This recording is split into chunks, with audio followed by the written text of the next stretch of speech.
Okay, we're moving along over here in Rav Chaim Kanievsky's Orchos Yosher. In Kvoid Chaver, the proper honor you have to have for one's friend. So he brings over here Maseches Chibur HaKever.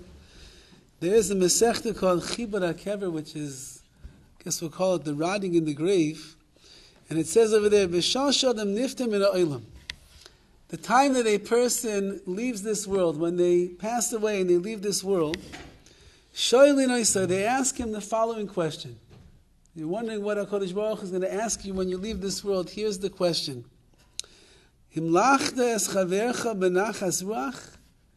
Did you treat your friend with nachas ruach, with respect? And were you gentle with him? Were you nice to him?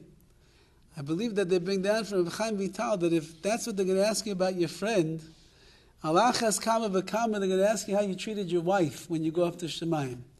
Be the first question. Were you nice? Were you patient? Were you kind? Did you talk softly? Did you support her when she was crying? Were you there for her when she needed you? Anyway, says Rav Chaim Kanievsky, this is the question. One of the many questions that will be asked is, and then this Chazal says over here that if you treated your friend in the right way in this world, your neshama will leave this world without any tsar, any pain. The only reason, the Gemara Bracha says that the reason that the neshama leaves this world with tsar is because it's too much connected to the physical world.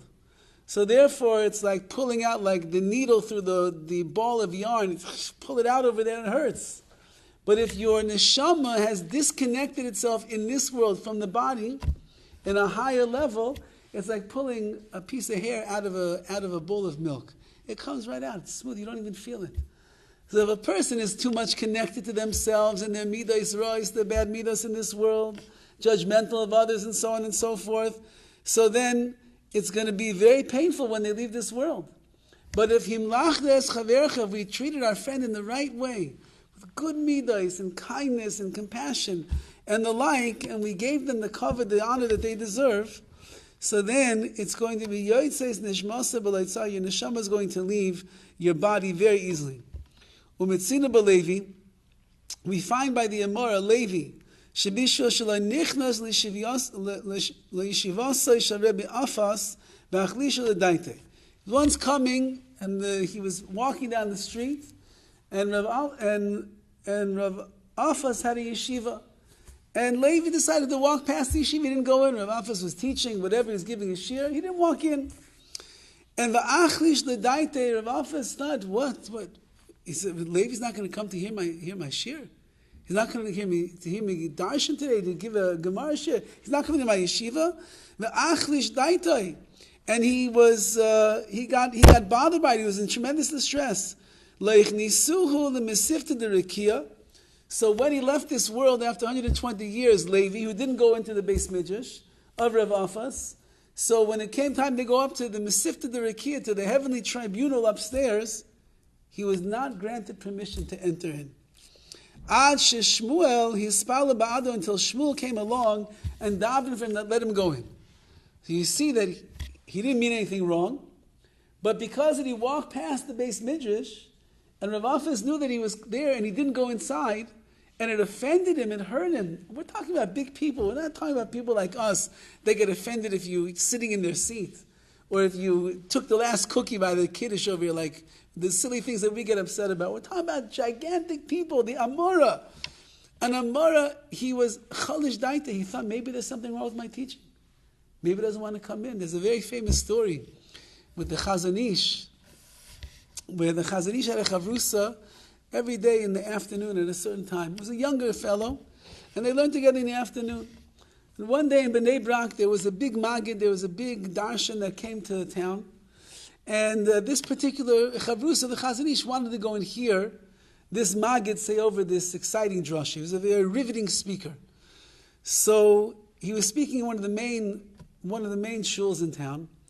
And so he went, and he comes and he sets himself up.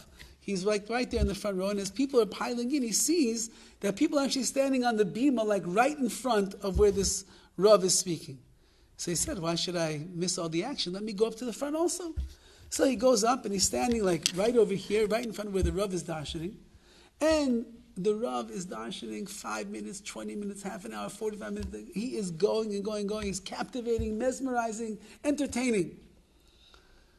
So the guy looks at the clock on the wall and he sees it's like mincha. It's like the last mincha of the day is coming very soon. So he says, okay, Mastama, the rabbi is going to stop speaking. And then, we'll daven mincha, be over.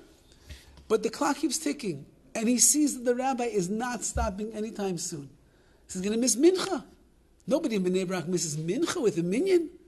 So he's standing in front of the Rav and he decides, you know what, I'm just going to slowly back away from the podium and I'll scoot my way out. Nobody will even see me. There's a minyan right across the street. It's like the last minyan that I can catch. I'll go daven mincha. So just imagine the scene. Here's this Rav speaking. The guy's standing right over here. And he slowly starts backing away like a snail. Nobody can even see that he's moving. And the next thing you know, a few minutes later, he inched his way to the back and he runs out of the shul.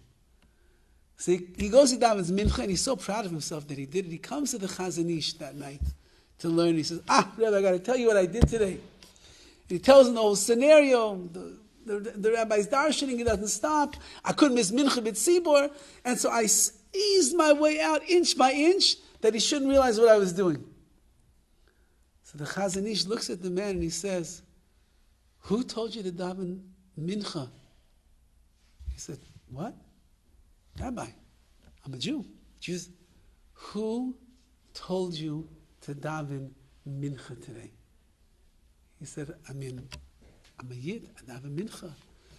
So he told him, do you know how much distress you caused to that Rav that was darshaning?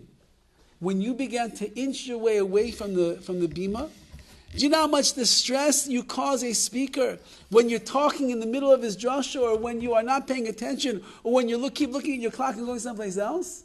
So you have any idea? He said you should have stayed right where you were.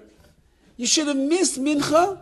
You should have davened ma'ariv twice, not to hurt the feelings of the Rav that was giving his drasha. And that's what he's saying over here. That Rav Afas was a great man. And he was certainly not short of Talmidim. But when he heard that one Yid walked past his base mission, didn't come inside to learn, he felt a little bit bad.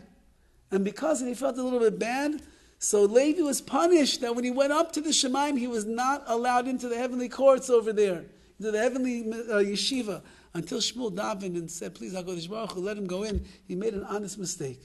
And that's what he's saying over here, how careful a person has to be with the covet, with the honor that they give to chavercha, to their friends.